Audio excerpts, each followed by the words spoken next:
আসিফ সহ অন্যান্য যে প্রার্থী আছে তারা সমান সুযোগ পাবে, জনগণের উপর আস্থা রাখবে, ভোট দেওয়ার জন্য প্রস্তুত বাংলাদেশ জাতীয়তাবাদী দলকে।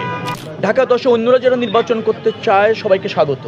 আমরা চাই এটা প্রতিযোগিতাপূর্ণ নির্বাচন হোক এবং সেই নির্বাচনে আসিফকে চাইব যে আমরা স্বচ্ছ গ্রহণযোগ্য প্রক্রিয়ায় নিরপেক্ষভাবে একটা নির্বাচন হোক এবং ঢাকা 10-এর মানুষ তাদের জনপ্রতিনিধি বাছাই করে নিক এবং সেই বাছাই প্রক্রিয়ায় আমি আসিফ সহ অন্যান্য যে প্রার্থী আছে তারা সমান সুযোগ পাবে, জনগণের উপর আস্থা রাখবে, জনগণের রায় মেনে নেবে।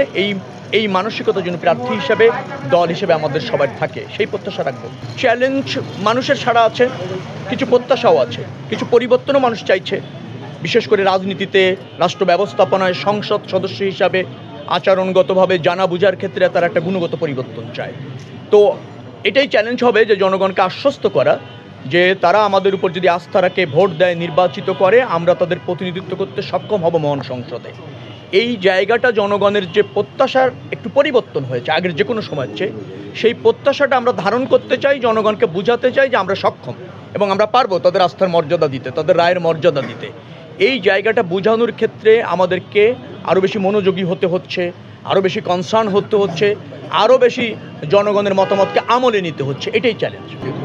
জনগণ উচ্ছ্বাসিত, উৎফুল্ল, ভোট দেওয়ার জন্য প্রস্তুত বাংলাদেশ জাতীয়তাবাদী দলকে।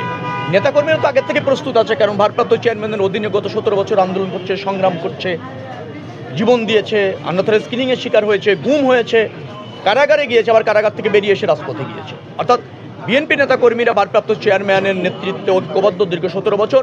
জনগণ ভারপ্রাপ্ত চেয়ারম্যান জননেতা তারেক রহমানকে আরও উচ্ছ্বাসিত হয়েছে, আরও আশান্বিত হয়েছে, আরও বেশি আপনার স্বস্তি প্রকাশ করছে যে গণতন্ত্র এবং একটি নতুন বাংলাদেশ বিনির্মাণের প্রতিষ্ঠিত নেতা জনাব তারেক রহমানের বাংলাদেশের আগমন বিএনপি রাজনীতিকে আরও সমৃদ্ধ করেছে, জনগণের প্রত্যাশাকে পূরণের ক্ষেত্রে আরও বেশি আশান্বিত।